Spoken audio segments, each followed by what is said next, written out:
iida shaashaa jedhee maatiin isaanii akka dabarsuuf akkana maatii ofii gammachiisanii meeshaan kun hundu maatiin quban qabu egaa biroma geessinee sarpiraayiz gisee ta'an hedduu namatti tola.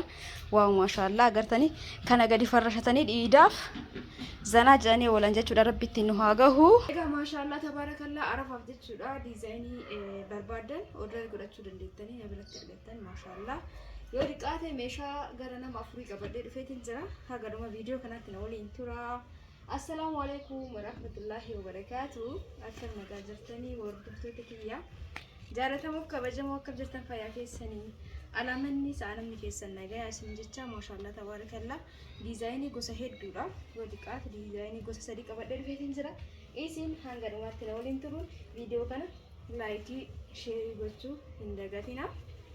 Egaa akkanatti isinitti agarsiiseetini fakkeenyaaf kuniif kunu diizaayinii isaa garagara kuni lamatti kun immoo agartanii bakka sadiitti qoqqoodamu jechuudha. Kun immoo akkanuma shaffaata dalagsiifamu kun immoo noormaalii kan majalisaati jechuudha. Dalagii hedduu takka yabbuu ta'edha mana maatiitiin sirriitti ta'a.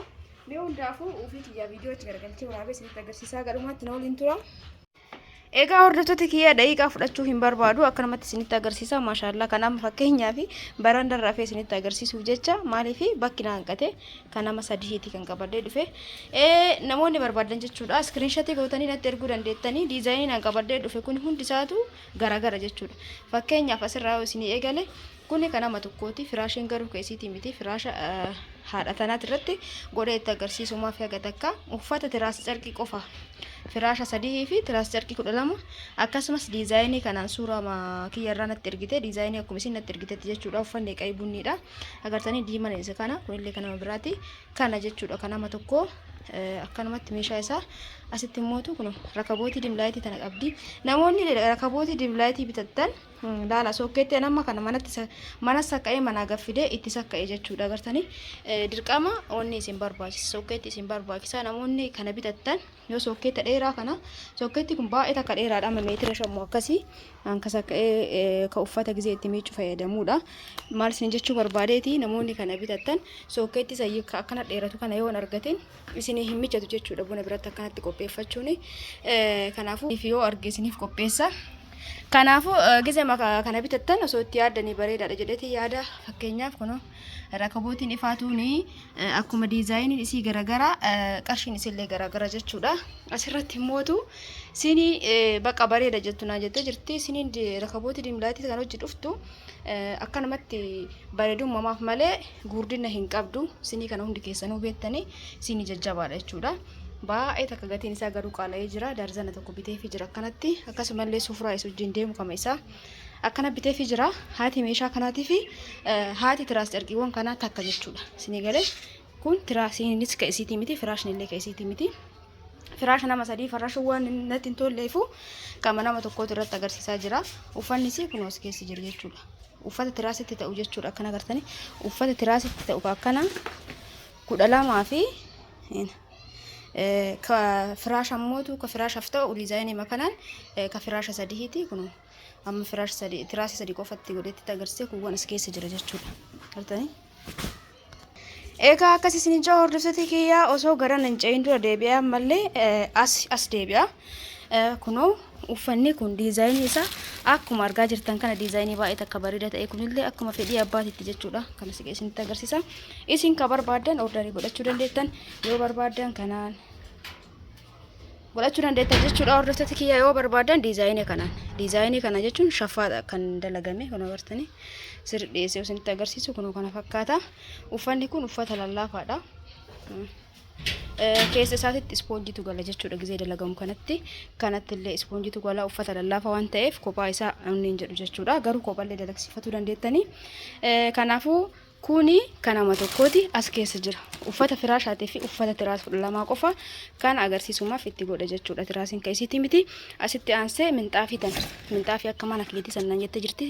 Suurallee isuma natti ergite dabalataan biteefii jira jechuudha. Isaa fi kana halluun isiitiin filannoo isiititti tiraasii kana baay'ee jaaladheera. Tiraas argitan jechuudha. Diizaayiniin isii namatti tolti. Akkasiin jaallattoota kiyyaa kan nama sadaffaatti isin deebisa. Kana ma sadaffaatti isin deebise minxaafii kanarraa eegalee asuma daamaa keessa kan geeffamu jechuudha. Maatii sarpiraayizii guutee jirti. Kana reef gisee isinitti agarsiisu asitti hambisee kun kan isiitii miti jechuudha. Wanni isaatu garagara waan ta'eef kanaafuu kuni ka abbaa kanaatii fi ka saniiti. Viidiyoo gochuun baay'ee takka biizii na godhee jira. Wallahi biizii natti hin tolle viidiyoo gochuuni. Kana kana namoonni baay'ee maatii ofii sarpiraayiz gochuudhaaf uffata kanneen ajajatanii. Uffanni kun amma kan nama meeqa kan nama afurii bakka takka kenne bakka takka naa ba'ee saniif walirratti waliin eegeetiin isinii viidiyoo godhuu barbaade takkanatti cina-cinatti jechuudha gartanii. Akkan isiniin jedha kanaafuu namoonni diriyaa ajajatanii isiniin ga'in wadhamutti jira inshallah isiniif boru yookaan iftaan viidiyoo isinii godha jechuudha. Keessan hundaa cina-cinatti godhe akkuma ammaa kanatti haati minxaafii kanaatii fi haati meeshaa kanaa tokkodha. Maashaallah hedduu bareeda onni agartanii. Mana maatiitti gisee barbaadan carqiiwwan kanniiniin hedduu takka xankaarra jedhu jechuudha agartanii. Baay'ee takka dagaa danda'a. Kuni mana maatiitiif yoo ta'e kana gootanii kaatanii dabalataan jechuudha. Lallaafawwan san dabalatan fakkeenyaaf kanneen dabalatan itti godhuu dandeettanii. Kanneenirra kanatu humna qaba jechuudha. Kanaaf kunu maashaallah tabarakallah tiraasii meeqatti godhe? Tiraasii 6tti godhee jira. Tiraasii illeen isa orjinaala. Akkuma gisee kamuutu meeshaan hundi isaatu waan isin beekuu qabdan warra na bira dalagsiifatta laala. Gabariin isaa kashaamaa tokkotu jira akkanan taane isinitti mee jira. Gabariin isallee tokkoffaaf lammaffaa qaba. Kunillee tokkoffaaf lammaffaa qaba. Uffanillee akkasuma jechuudha. Uffanni kun ka majaliisaati ka duraa jechuudha. Hedduu furdaadha agartanii. Tokko ni jira akka shaamaa jechuudha gabariinu. Waan hundu tokkoffaadhaan hojjetame jechuudha. Na biratti warri hojjechiifatan hundi keessanuu tariitii gisee dura osoo hin beekin yoo ta'e malee aan hundi isaatu meeshaa kamuu akkuma dura isin jedhutti gisee ma beekirraa isinitti morroo waan duraan hin beekne illee yoo ta'e kunoo uffata isaati kunniin ka itti godhe malee jechuudha. Tani kana ka itti godhe immoo kunoo tiraasiiwwan kan itti godhee jira. Kanallee yeroo qusatuuf jecha ittiin goone yaadatti irra gadi kaa'ee yoo itti godhame baay'ee bareeda gartanii.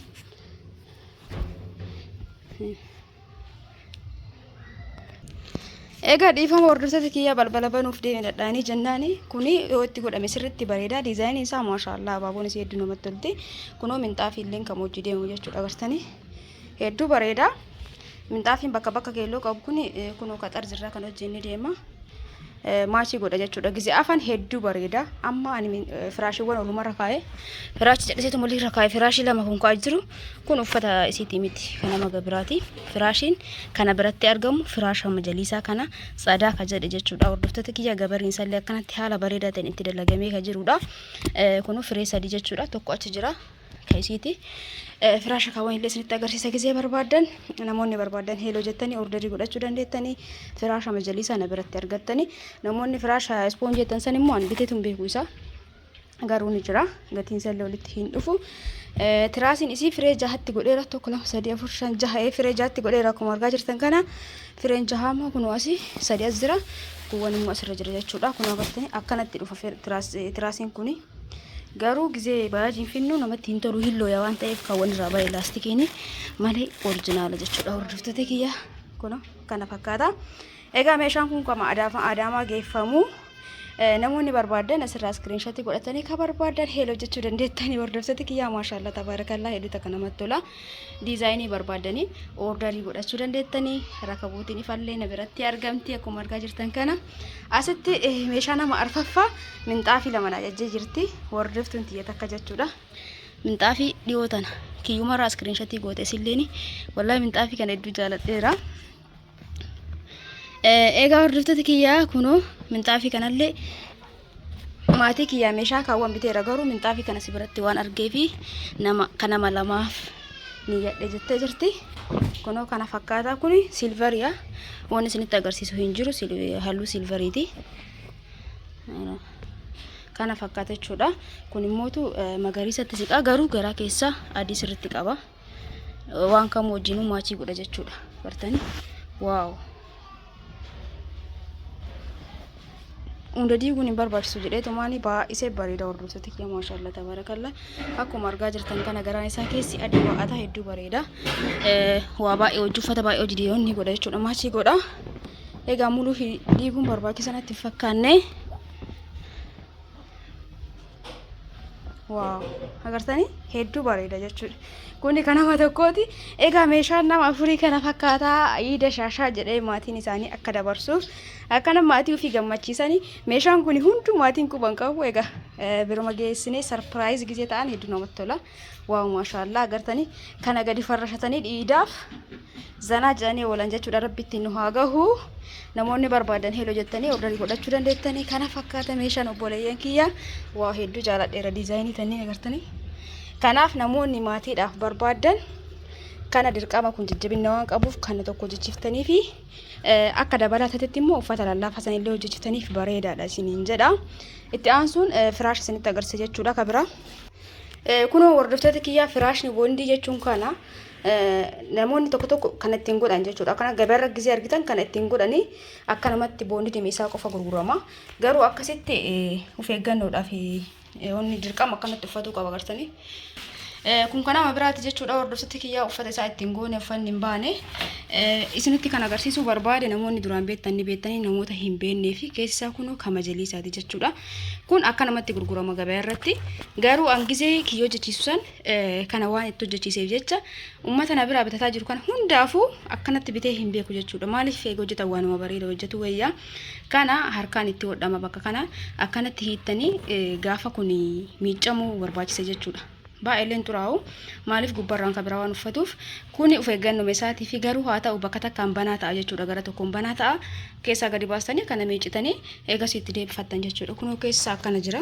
Firaashna biratti argitan hundi isaatu kana jechuudha. Ol fageenyi isaa abbaa tiiknesii 10ti yeroo takka takka saantii 90 ta'a. Faafirika tumura jechuudha sanii. Egaa namoonni barbaadan heloo jettanii keessaa na dubbisuu dandeettan jechuudha. Akkana seenjaa hordoftoota kiyya garana deebinee jirra. Viidiyoon keenya kana fakkaata ture akka isinitti boomata akka shakkii hin qabu. Egaa viidiyoo biraatiin inshaallah yeroo dhiyootti walitti deebina. Hangasitti hundi keessanuu bakkuma jirtanitti fayyaa naa qabaadha. Isin jaaladha, isin kabajaa, guyyaan guyyaa gaarii isiniif haa ta'u. Tarii viidiyoon kun galgala gadi bu'a. Halkan gaarii keessanaa bula. Viidiyoo laayikii share gochuu hin dagatina. Warroonni yaada keessan naa kennitan, warroonni koomentii babbareedina naa barreessitan yoo an balleesse yoo wanni isinitti hin tolle tokko jiraate ibsa naa gootan akkasumallee mootu baqa wallahi hedduu takkanaaf galatooma isin jaaladha isin kabaja mara keessanuu jechuudha. Viidiyoon keenya kana fakkaata. Viidiyoo biraatiin inshaallah yeroo dhiyootti walitti deebina. Hangasitti hundi keessanuu bakkuma jirtanitti fayyaa naa qabaadha. Isin jaaladha, isin kabaja. Oolmaa gaarii isin haa ta'u. Baay baay.